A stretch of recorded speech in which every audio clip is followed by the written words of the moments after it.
आप सभी को मेरा नमस्कार। हम लोग न्याय दर्शन पढ़ रहे हैं। न्याय दर्शन का परिचय हमने कर लिया था। आज से हम प्रमाण शुरू करेंगे। सामान्य परिचय में प्रमाण क्या है उसकी बात हमने कर ली थी। तो न्याय दर्शन में प्रमाण को प्रमाकरणम प्रमाणम के रूप में परिभाषित किया गया। क्या मतलब हुआ प्रमाकरणम प्रमाणम का? कि प्रमा का जो करण है, अर्थात प्रमा जिससे प्राप्त होती है, प्रमा प्राप्ति का जो साधन है वह प्रमाण है। करण क्या है? व्यापारवत करणम, जिससे व्यापार होता है वह करण है। किसका व्यापार? प्रमा का व्यापार। तो साधारण शब्दों में अगर कहें तो जिससे प्रमा उत्पन्न होती है वह करण ही प्रमाण है। तो चूंकि न्याय परंपरा में चार प्रकार की प्रमा स्वीकार की गई है: प्रत्यक्ष प्रमा, अनुमिति प्रमा, उपमिति प्रमा और शाब्द बोध। तो उनको प्राप्ति के चार साधन भी हैं, तो चार प्रमाण हैं। प्रत्यक्ष प्रमाण से प्रत्यक्ष प्रमा की प्राप्ति होती है। अनुमान प्रमाण से अनुमिति प्रमा की प्राप्ति होती है। ठीक उसी प्रकार अनुमित जो उपमिति प्रमा है उसका प्रमा उसकी प्राप्ति उपमान प्रमाण से, और शाब्द बोध प्रमा की प्राप्ति शब्द या आगम प्रमाण से होती है। अब आज की क्लास में हम प्रत्यक्ष प्रमाण की चर्चा करें।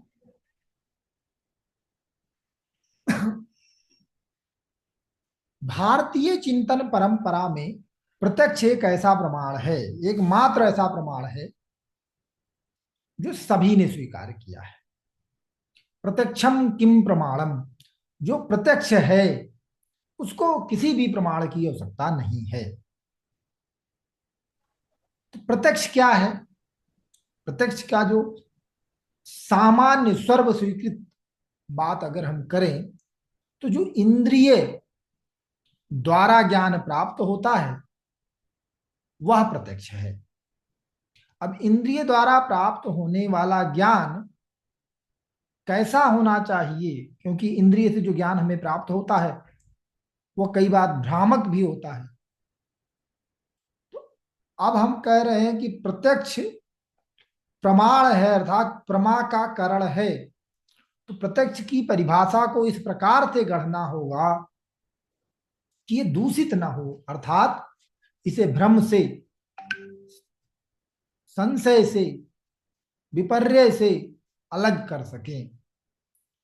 तो यह प्रयास सारे दर्शनों द्वारा अपनी अपनी तत्व मीमांसाओं के आधार पर किया गया है।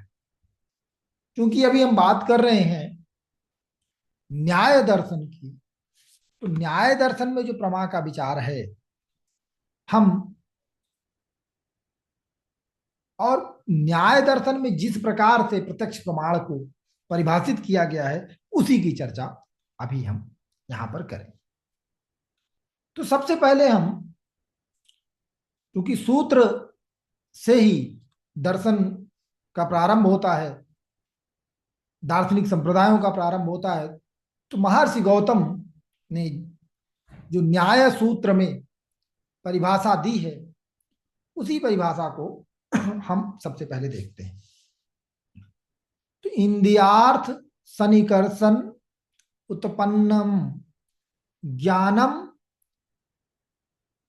इंद्रियार्थ सन्निकर्षण, सॉरी थोड़ा सा कंफ्यूजन हो रहा है, इंद्रियार्थ सन्निकर्ष जन्य ज्ञानम अव्यपदेशम व्यभिचारी व्यवसायात्मक प्रत्यक्षम। इंद्रियार्थ सन्निकर्ष जन्य ज्ञानम,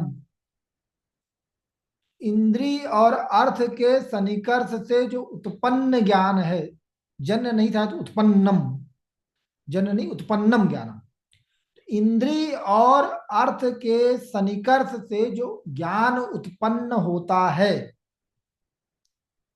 वह ज्ञान प्रत्यक्ष है, लेकिन उसके साथ और भी शर्तें जोड़ी गई कि इंद्रिय के साथ, इंद्रिय और अर्थ, अर्थ मतलब जिस विषय का ज्ञान हो रहा है वह अर्थ है, ज्ञेय विषय। और इंद्रिय जिस भी करण के द्वारा, इंद्रिय के द्वारा उस विषय का ज्ञान हो रहा है वह इंद्रिय यहां पर हो। इन दोनों के संपर्क होने से, सन्निकर्ष होने से जो ज्ञान उत्पन्न हो रहा है वह प्रत्यक्ष है। और यह भ्रम के साथ मिश्रित न हो जाए, मिश्रित न हो जाए, इसके लिए तीन शब्द का प्रयोग हुआ है: अव्यपदेश, व्यवसायत्मक और अव्यभिचारी। अब इन शब्दों का अर्थ क्या है उसको वाचस्पति मिश्र ने अपने भाष्य में स्पष्ट किया है। अव्यपदेश का क्या मतलब हुआ? अव्यपदेश का मतलब हुआ निर्विकल्पक ज्ञान। अव्यपदेश का मतलब निर्विकल्पक ज्ञान। निर्विकल्पक ज्ञान क्या होता है? ऐसा ज्ञान जिसमें हम कुछ स्पष्ट नहीं होते हैं, नाम जाति आदि जो कल्पनाएं हैं, नाम जाति आदि से हम जिसमें संयुक्त नहीं कर पाते हैं, ऐसा ज्ञान निर्विकल्पक ज्ञान होता है। व्यवसायत्मक मतलब सविकल्पक। जब हम प्रत्यक्ष की प्रक्रिया में उसके नाम और जाति का भान कर पाते हैं तो वह सविकल्पक होता है। अभी हम आगे इस पर और विस्तार से चर्चा करेंगे जब प्रत्यक्ष प्रमाण के प्रकारों की बात कर रहे होंगे।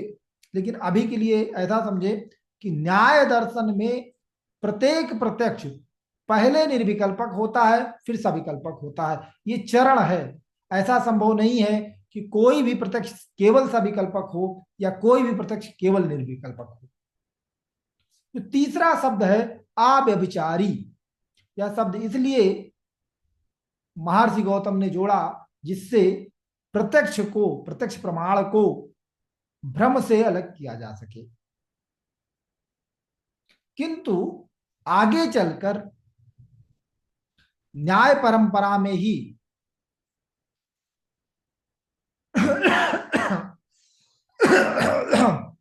सॉरी, थोड़ा सा गले में खराश है। तो आगे चलकर अन्नम भट्ट ने इसमें संशोधन करने की कोशिश की और उन्होंने कहा कि इंद्रियार सनिकर्ष जन्नम ज्ञानम प्रत्यक्षम। क्यों ऐसा किया? उनका कहना था कि यह परिभाषा बहुत व्यापक है और इसलिए जो भी ज्ञान इंद्रियार सनिकर्ष से उत्पन्न हो रहा है उस सभी को प्रत्यक्ष ही माना जाना चाहिए।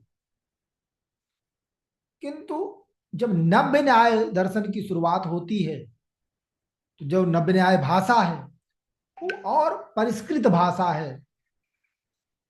तो गंगेश उपाध्याय, आचार्य विश्वनाथ आदि ने भी महर्षि गौतम की परिभाषा में सुधार करने की कोशिश की।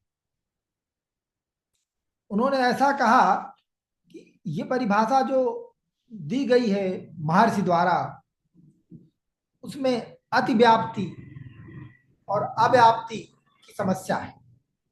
अतिव्याप्ति मतलब कि वो प्रत्यक्ष के अलावा भी चीजों को शामिल कर ले रहा है। अव्याप्ति मतलब कि वो समस्त प्रत्यक्ष को शामिल नहीं कर रहा है। तो इनका कहना है कि जो योगज प्रत्यक्ष है जिसमें इंद्रिय की आवश्यकता नहीं होती, या ईश्वर का जो प्रत्यक्ष ज्ञान है जो इंद्रिय की जिसमें आवश्यकता नहीं होती, वो इस प्रत्यक्ष की परिभाषा में शामिल नहीं हो रहा है। तो गंगेश उपाध्याय ने प्रत्यक्षस्य साक्षात कारित्वम लक्षणम ऐसा कहकर प्रत्यक्ष की परिभाषा करने की कोशिश की। तो आचार्य विश्वनाथन विश्वनाथ ने ज्ञानाकरणम कम ज्ञानम प्रत्यक्षम के रूप में प्रत्यक्ष को परिभाषित करने की कोशिश किया कि जो ज्ञान किसी अन्य ज्ञान से न उत्पन्न हो रहा हो वह ज्ञान प्रत्यक्ष है। ऐसा विश्वनाथ ने, आचार्य विश्वनाथ ने परिभाषित करने की कोशिश की। इन परिभाषाओं को, ये तीनों परिभाषाएं आप जान ले और इन परिभाषाओं को ध्यान रखें। परीक्षा में इस तरीके से पूछा जा सकता है और बहुत विस्तार से इस पर पूरा चर्चा है। उस चर्चा में हम नहीं जाएंगे क्योंकि वो ज्यादा हो जाएगा। तो बस आप इतना ध्यान रखिए, परीक्षा के लिए भी ये इतना ही उपयोगी है। यदि हम प्रत्यक्ष के प्रकारों की बात करें तो इंद्रिय और अर्थ के जो संयोग से उत्पन्न ज्ञान होता है उस प्रकार से एक विभाजन होता है और वो विभाजन इस रूप में होता है कि बाह्यार्थ विषय का और आंतरिक विषय का। जैसे जो बाह्य विषय है उसका ज्ञान अगर प्राप्त करना है तो प्रक्रिया यह होती है कि बाह्य विषय का संपर्क इंद्रिय से होता है, इंद्रिय का संपर्क मन से होता है और मन का संपर्क आत्मा से होता है। इस प्रकार से प्रत्यक्ष का ज्ञान होता है। और यदि विषय बाह्य न होकर मानसिक है, जैसे सुख दुख आदि का जो अनुभव होता है स्मृतियों के आधार पर, तो जो हम उसको याद करते हैं प्रत्यक्ष के रूप में जो विषय होते हैं, तो मन का सीधा संयोग जो है मानसिक भावों के प्रत्यक्ष के विषय में, मन का सीधा संयोग किससे हो जाता है? आत्मा से हो जाता है। वो भी ज्ञान हो जाता है, तो वो आंतरिक प्रत्यक्ष हो जाता है। और अगर हम प्रकारों की बात करें तो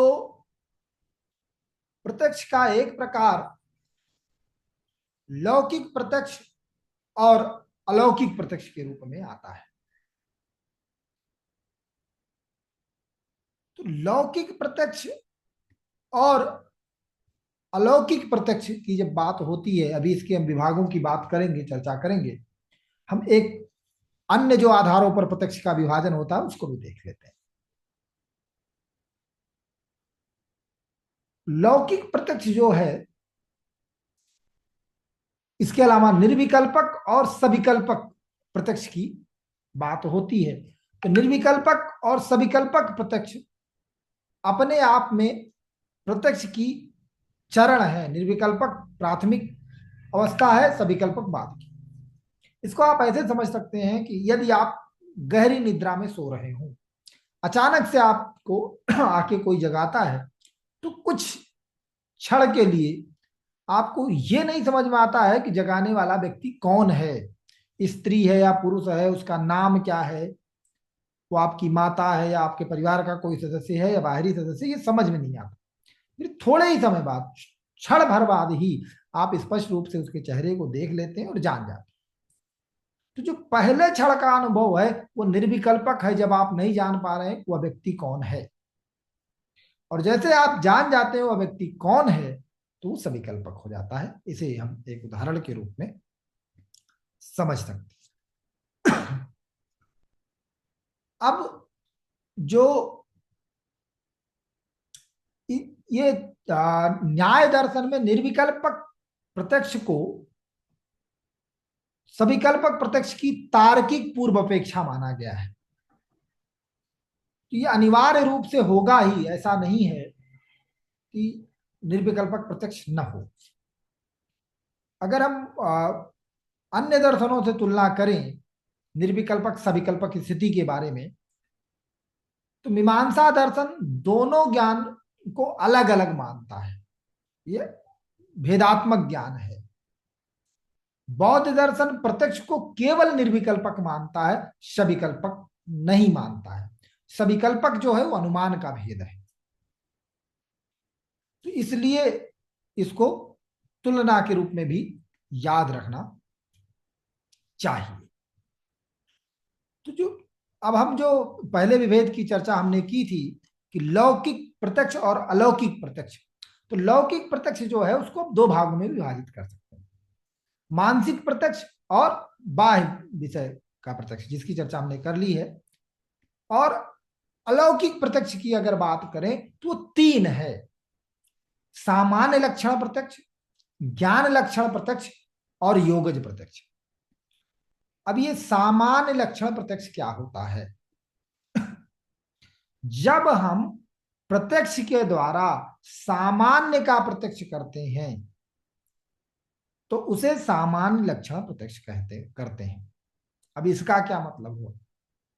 न्याय दर्शन का ऐसा विश्वास है कि जब कोई व्यक्ति किसी विशेष वस्तु का प्रत्यक्ष करता है तो उससे संबंधित जो जाति है, उसमें जो सामान्य है, उसका ज्ञान भी उसी समय उसको हो जाता है। तो यह प्रत्यक्ष सामान्य लक्षण प्रत्यक्ष है। उदाहरण के लिए, जैसे आप अपने पटल पर मुझे सुन रहे हैं और मुझे देखकर आपको सतीश का प्रत्यक्ष हो रहा है, एक व्यक्ति विशेष का प्रत्यक्ष हो रहा है। इसी प्रत्यक्ष के साथ ही आपको जो मेरे अंदर मनुष्यत्व है, मानव नामक सामान्य है, उसका भी प्रत्यक्ष हो जाता है। तो न्याय दर्शन में सामान्य को या जाति को नित्य माना गया है और वह अपने वर्ग के सभी विशेषों में विद्यमान रहती है। ठीक है? तो यह ज्ञान जो होता है सामान्य लक्षण का, वो कैसे होता है? जब इंद्री किसी विशेष वस्तु के संपर्क में आती है, तो अभी हम लोग सन्निकर्षों की चर्चा करेंगे, तो संयुक्त समवाय सन्निकर्ष के द्वारा उसे समान का, उसमें निहित जाति का बोध हो जाता है। जैसा मैंने उदाहरण दिया कि आप हमको प्रत्यक्ष कर रहे हैं और हमारे प्रत्यक्ष के साथ ही आपको पूरे मनुष्य जाति का प्रत्यक्ष हो जाता है, ऐसा न्याय दर्शन का मानना है। तो व्यक्ति विशेष से सामान्य का प्रत्यक्ष सामान्य लक्षण प्रत्यक्ष द्वारा होता है। तो जो चार्वाक दर्शन ने प्रश्न उठाया, जो चार्वाक का प्रश्न है कि व्याप्ति का ज्ञान कैसे होता है, व्याप्ति को आप कह रहे हैं कि यूनिवर्सल सार्वभौम ज्ञान है, तो सार्वभौमिकता का प्रत्यक्ष कैसे होता है? तो न्याय का उत्तर है कि उसका प्रत्यक्ष प्रत्यक्ष प्रमाण द्वारा ही होता है। प्रत्यक्ष प्रमाण का एक विशेष प्रकार है जो सामान्य लक्षण प्रत्यक्ष है, उसके द्वारा होता है। अब जो दूसरा प्रत्यक्ष का प्रकार है ज्ञान लक्षण प्रत्यक्ष। ज्ञान लक्षण प्रत्यक्ष क्या होता है कि प्रत्येक इंद्रियों की, ज्ञान इंद्रियों का अपना एक विषय निश्चित है और वह इंद्री अपने स्वाभाविक विषय का ही ज्ञान कराती है सामान्य परिस्थिति में। किंतु जब ज्ञानेन्द्रिय अपने स्वाभाविक विषय से भिन्न किसी विषय का ज्ञान करवाती है तो उसे ज्ञान लक्षण प्रत्यक्ष कहते हैं। इसको ऐसे समझिए कि अगर किसी रूप की बात हो रही है, किसी रंग की बात हो रही है, तो उसका प्रत्यक्ष हमेशा नेत्र से ही होगा। अगर कहीं गंध की बात हो रही है तो उसका प्रत्यक्ष नाक से ही होगा। अगर स्वाद की बात हो रही है तो उसका प्रत्यक्ष रसना जिह्वा से ही होगा। ध्वनि की बात हो रही तो उसका प्रत्यक्ष कान से ही होगा। स्पर्श की बात हो रही है तो उसका प्रत्यक्ष त्वचा या स्पर्श इंद्रिय से ही होगा। तो साधारणतया क्या होता है कि कोई भी ज्ञानेन्द्रिय अपने विषय से अलग विषय का ज्ञान नहीं कराती, किंतु विशेष परिस्थितियों में ऐसा होता है, न्याय दर्शन ऐसा स्वीकार करता है कि ज्ञान लक्षण प्रत्यक्ष हो जाता है। अर्थात जिस इंद्रिय का, ज्ञान इंद्रिय का जो विषय नहीं है, वह उस विषय का भी बोध करवा सकती है। इसके लिए वो उदाहरण लेते हैं सुरभि चंदन खंडनम,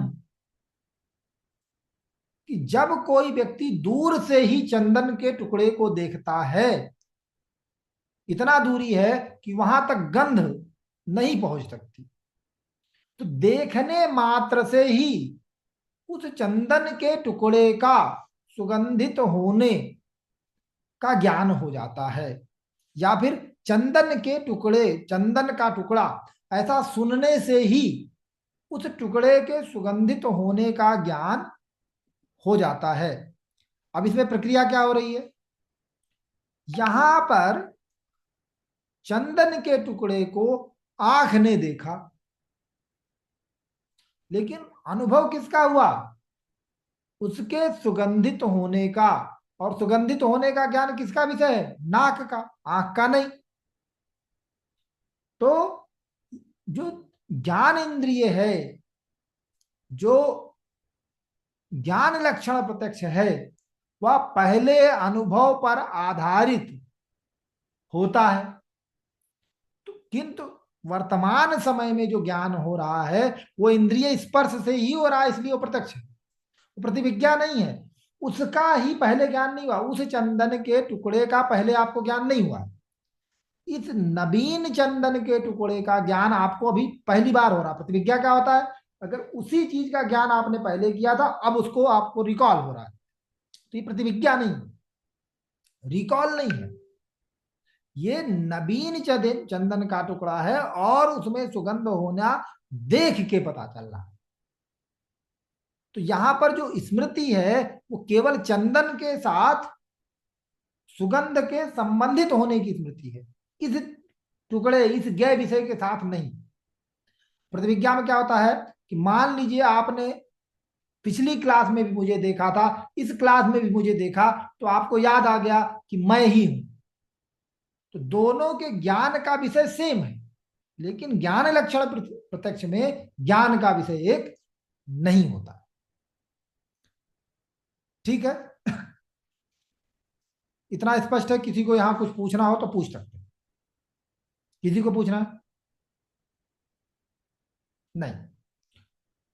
तो न्याय का तर्क क्या है कि ज्ञान लक्षण प्रत्यक्ष कैसे होता है। अभी मुझे लगता है मुझे सन्निकर्ष पहले चर्चा कर लेना चाहिए था, उसके बाद इसका चर्चा करना चाहिए था, लेकिन चलिए अब चर्चा कर रहे हैं तो अभी सन्निकर्ष में और स्पष्ट हो जाएगा। तो ज्ञान लक्षण प्रत्यक्ष संयुक्त समवाय संबंध से होता है। अब संयुक्त समवाय संबंध क्या है, अभी हम आगे चलकर इसकी चर्चा कर लेंगे, जब अभी हम सन्निकर्षों की चर्चा इसके बाद करेंगे, योगज प्रत्यक्ष के बाद, तो आपको ये स्पष्ट हो जाएगा। योगज प्रत्यक्ष क्या है, योगज प्रत्यक्ष में योगाभ्यास से जब तमाम तरीके की सिद्धियां ऐश्वर्य प्राप्त होते हैं, तो जो ऋषि है, जो योगी है, वह बिना ही इंद्रिय के साक्षात प्रत्यक्ष के, सामान्यता क्या है, इंद्रिय की सीमा है, वो वर्तमान में ही ज्ञान प्राप्त कर सकती है, वो एक निश्चित दूरी तक की ही वस्तुओं का ज्ञान प्राप्त कर सकती है। लेकिन योगज प्रत्यक्ष में क्या होता है, वो त्रिकालिक चीजों का एक साथ ज्ञान प्राप्त कर सकती है, उसके लिए देश और काल माने नहीं रखता, वो कितनी भी दूर वस्तु का प्रत्यक्ष ज्ञान प्राप्त कर सकती है। इसे योगज प्रत्यक्ष कहा गया। तो क्या है कि योग साधना द्वारा चित्त की इतनी ज्यादा शुद्धि हो जाती है, और शुद्ध और स्थिर चित्त के साथ जब व्यक्ति पहुंचता है तो अपने आप को ब्रह्मांड के साथ तादात्म्य स्थापित कर लेता है। जब ब्रह्मांड के साथ तादात्म्य स्थापित कर लेता है तो उसके लिए कोई भी किसी भी चीज का ज्ञान करना असंभव नहीं रह जाता है। अब हम बात करते हैं कि इंद्रियार्थ सन्निकर्ष। तो सन्निकर्ष क्या है, तो न्याय दर्शन में इंद्रिय का और ज्ञ विषय का जो संपर्क है उसके लिए शब्द प्रयोग होता है सन्निकर्ष। और न्याय दर्शन में 6 प्रकार के सन्निकर्ष स्वीकार किए गए हैं। संयोग, संयुक्त समवाय, संयुक्त संवेद समवाय, समवाय और संवेद समवाय और विशेषण विशेष भाव, ये 6 संबंध हैं। कौन कौन से, संयोग, संयुक्त समवाय, संयुक्त संवेद समवाय, समवाय, संवेद समवाय, विशेषण विशेष भाव। देखिए मुख्य रूप से 2 प्रकार के संबंध होते हैं, एक संयोग संबंध और दूसरा समवाय संबंध। संयोग संबंध दो द्रव्यों के बीच में संबंध होता है, और यदि यह संबंध विच्छेद होता है तो दोनों का अस्तित्व बना रहता है। किंतु समवाय संबंध एक ऐसा संबंध होता है कि यदि इन संबंध का विच्छेद किया जाएगा तो उसमें से एक का अस्तित्व समाप्त हो जाए। संयोग संबंध का उदाहरण क्या है कि यदि मेज पर पेन रखा है और पेन आपने उठा लिया तो पेन का भी अस्तित्व रहेगा और मेज का भी अस्तित्व रहेगा, किंतु मेज पर पेन रखा, अब यह संबंध खत्म हो गया। समवाय संबंध कैसा होता है? जैसे ये जो कपड़ा है ये धागे से बना है, अगर इस कपड़े से धागा निकाल दिया जाए तो कपड़े का अस्तित्व समाप्त हो जाता है। यह संबंध समवाय संबंध कहलाता है। इस प्रकार का जो संबंध होता है, तो ये जो सन्निकर्ष है जिसमें बार बार नाम आ रहा है, तो ये 6 प्रकार के सन्निकर्ष हैं। छठा अगर बता दें, 5 प्रकार के जो सन्निकर्ष हैं, इन्हीं दोनों सन्निकर्षों के, इन्हीं दोनों संबंधों के संयोग से बना है। तो जहां पर संयुक्त शब्द प्रयोग हुआ है वह संयोग संबंध है, और जहां पर संवेद शब्द का प्रयोग हुआ है वह समवाय संबंध है। क्योंकि शब्दों का दोहराव न हो, इसलिए जब हम कह रहे हैं संयुक्त समवाय संबंध तो उसको हम कह सकते हैं संयोग समवाय संबंध। जब हम कह रहे हैं संयुक्त संवेद समवाय संबंध तो उसको हम कह सकते हैं संयोग समवाय समवाय संबंध, क्योंकि संवेद मतलब समवाय, संयुक्त मतलब संयोग। ठीक है, ये शब्दों का दोहराव ना हो, अर्थ उसका वही। ठीक है, तो इसको ये सामान्य समझ के लिए मैं आपको बता रहा हूं, याद रखने के लिए। ठीक है, तकनीकी शब्दों में जो शास्त्र में बातें कही गई हैं उसमें न तो अलग उदाहरण देना चाहिए और ना अलग शब्दों का प्रयोग करना चाहिए, क्योंकि उसमें गूढ़ता में जाने पर, विषय की गूढ़ता में जाने पर समस्या उत्पन्न होने लगती है। इसलिए परंपरा से आप लोगों को लगता हो कि घटपट का उदाहरण ही क्यों पढ़ाया जा रहा है अभी तक, घटपट का उदाहरण बार बार क्यों चलता रहता है, क्योंकि और उदाहरण लेने पर तकनीकी समस्याएं आती हैं। बट अभी आपके जितना स्तर की जरूरत है तो उसमें समस्या, कोई तकनीकी समस्या नहीं आएगी, आप इतना समझ के रखें। तो संयोग संबंध क्या है? जो घट और चक्षु का संबंध संयोग संबंध हो गया। ठीक है, आप किसी घड़े को देख रहे हैं तो जो घड़े का और आंख के बीच का संबंध हुआ वो संयोग संबंध हो गया। अब जो अगला सन्निकर्ष है संयुक्त समवाय सन्निकर्ष, यदि किसी व्यक्ति को घड़े के रंग का ज्ञान हो रहा है, घड़े का ज्ञान तो संयोग संबंध से होगा, लेकिन घड़े के रंग का ज्ञान जो होगा वो संयुक्त समवाय संबंध से होगा। क्या होगा? पहले आंख का संबंध घड़े से होगा जो संयोग संबंध है, फिर घड़े का उसके रंग के साथ जो संबंध होगा वह संबंध समवाय संबंध होगा। तो इसलिए यह संबंध क्या हो गया?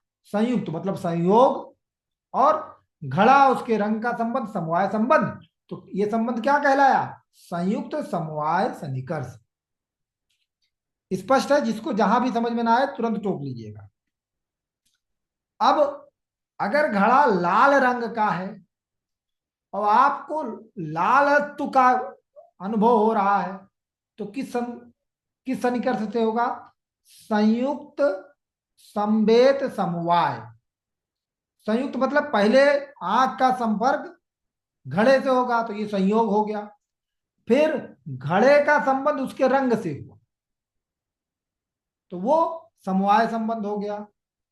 अब रंग का संबंध उसके सामान्य से, रंगत्व से है, वह भी समवाय संबंध है, 2 बार समवाय संबंध हो गया। तो क्या हो गया? संयुक्त संवेद समवाय। इस संबंध द्वारा हमको किसका ज्ञान प्राप्त होता है? घड़े में जो रंगत्व है उसका ज्ञान होता है, घड़े में जो उसका रंग है उसका सामान्य का जो ज्ञान है उसका ज्ञान होता है। अगर घटत्व की भी बात करें तो घटत्व का ज्ञान भी, जो चक्षु से घटत्व का ज्ञान होगा वह ज्ञान भी क्या होगा? संयुक्त संवेद समवाय का होगा, जो आंख से किसी वस्तु के द्वारा जो सामान्य का ज्ञान हो रहा है तो वह संयुक्त संवेद समवाय से होगा। ठीक है, बात स्पष्ट है।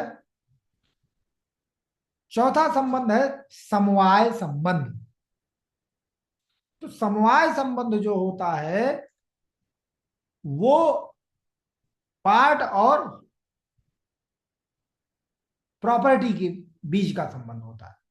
तो जो सन्निकर्ष में जो कान का शब्द के साथ संबंध है, कान का जो ध्वनि के साथ संबंध है, शब्द के साथ संबंध है, वही संबंध समवाय संबंध कहलाता है। तो जब कभी परीक्षा में पूछा जाए समवाय संबंध का उदाहरण पूछा जाएगा, समवाय सन्निकर्ष का उदाहरण पूछा जाएगा, संबंध नहीं, समवाय सन्निकर्ष का उदाहरण पूछा जाएगा, तो उसका एक ही उत्तर होगा, किसके साथ? शब्द के साथ। और जब संवेद समवाय होगा तो उसकी एक ही उपमा होगी, शब्दत्व के साथ। और जब किसी वस्तु के सामान्य के ज्ञान की बात होगी, जो वस्तु है, जो जिसका संयोग हो सकता है, तो वो संयुक्त संवेद समवाय से होगा। और अगर वस्तु के गुण का ज्ञान होगा तो वो संयुक्त समवाय से ज्ञान होगा। और अगर किसी द्रव्य का ज्ञान हो रहा तो संयोग से होगा, सन्निकर्ष। ठीक है, यहां तक सबको स्पष्ट है।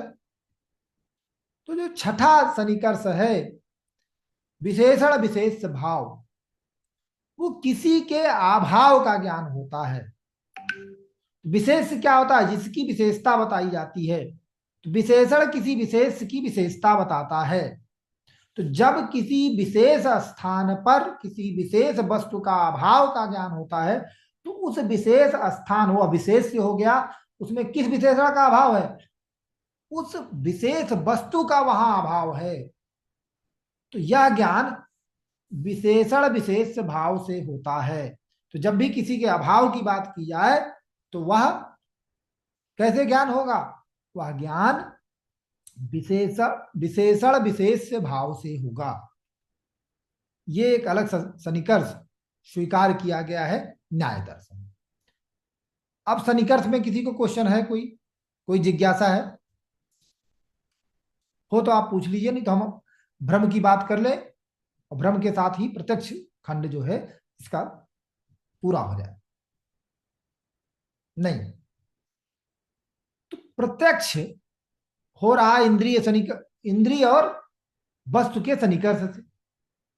भ्रम भी इंद्रिय और वस्तु के सन्निकर्ष से होता है। तो ऐसा क्यों होता है? तो इसे भारतीय चिंतन परंपरा में ख्यातिवाद के नाम से जाना जाता है। वैसे ख्याति शब्द का अर्थ होता है ज्ञान, लेकिन परंपरा में ये भ्रम के लिए रूढ़ हो गया है। तो भ्रम विचार जो न्याय दर्शन का है वो अन्यथा ख्यातिवाद के नाम से है। तो क्या है कि इनकी व्याख्या ये है कि जो व्यक्ति किसी वस्तु में कोई दूसरी वस्तु देखता है, वो क्या होता है कि वो जो अन्यत्र देखी गई वस्तु के साथ उसका संपर्क स्थापित कर लेता है, इसीलिए उसको भ्रम होता है। तो इसीलिए क्या करें, अन्यथा वो चीज कहीं और जगह है, इस वजह से। जैसे मान लिया कि रस्सी में सांप दिखा, तो क्यों ऐसा हो रहा है? रस्सी में सांप क्यों दिख रहा है? सीप में हमको चांदी क्यों दिखती है? या पीलिया रोगी होता है, उसको श्वेत जितनी सफेद चीजें होती हैं क्या दिखती हैं? पीली दिखती हैं। क्यों होता है ऐसा? तो इसके दो कारण, दो बातें हैं इसमें। एक कि एक वस्तु जो है जिसका हमें ज्ञान हो रहा है वो अभी यहां नहीं है, वो कहीं और है, अन्यत्र स्थित है, बट उस वस्तु का अभी हमें यहां पर अनुभव हो रहा है। तो ऐसा दो कारणों से होता है। एक तो दृष्टि दोष के कारण होता है, जो पीलिया की वजह से होता है, पीलिया में जैसे होता है। दूसरा क्या होता है कि प्रत्यक्ष की सारी कंडीशन अवेलेबल नहीं है, तो उसमें क्या हो जाता है, या भ्रम हो जाता है। जैसे हमको सीप में, सुक्ति में रजत निकल दिखने लगता है। क्यों दिखने लगता है? क्योंकि उस व्यक्ति को सुक्ति का सामान्य ज्ञान पता है, वो ऐसे दिखती है ये पता है। किंतु उसका विशेष लक्षण जो है उस समय उसे नहीं पता चल रहा है, तमाम परिस्थितियों की वजह से। और उसकी स्मृति में चादी भी है, तो वह व्यक्ति सामान्य लक्षण के आधार पर सुक्ति को चादी समझ लेता है। ठीक है, क्योंकि उसने पहले चादी देखा हुआ है, और चादी का और सुक्ति का सामान्य लक्षण मिल रहा होता, विशेष लक्षण नहीं मिल रहा होता। विशेष लक्षण क्यों नहीं दिख रहा है? क्योंकि प्रत्यक्ष की सभी परिस्थितियां उपलब्ध नहीं है, और उसके वजह से यह हो जाता है। तो यह अन्यथा ख्यातिवाद जो है न्याय के भ्रम की व्याख्या का तरीका है। ऐसा क्यों होता है? ज्ञान लक्षण प्रत्यक्ष के द्वारा, ज्ञान लक्षण प्रत्यक्ष के कारण ही हम इस भ्रम को मान लिया जाता है।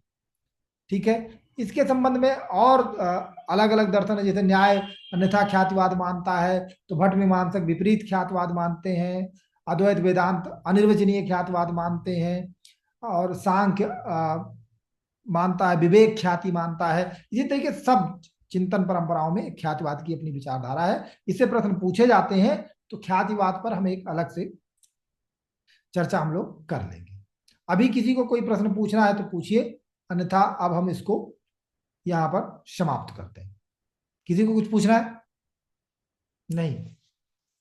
चलिए फिर, बहुत बहुत धन्यवाद आप लोगों का।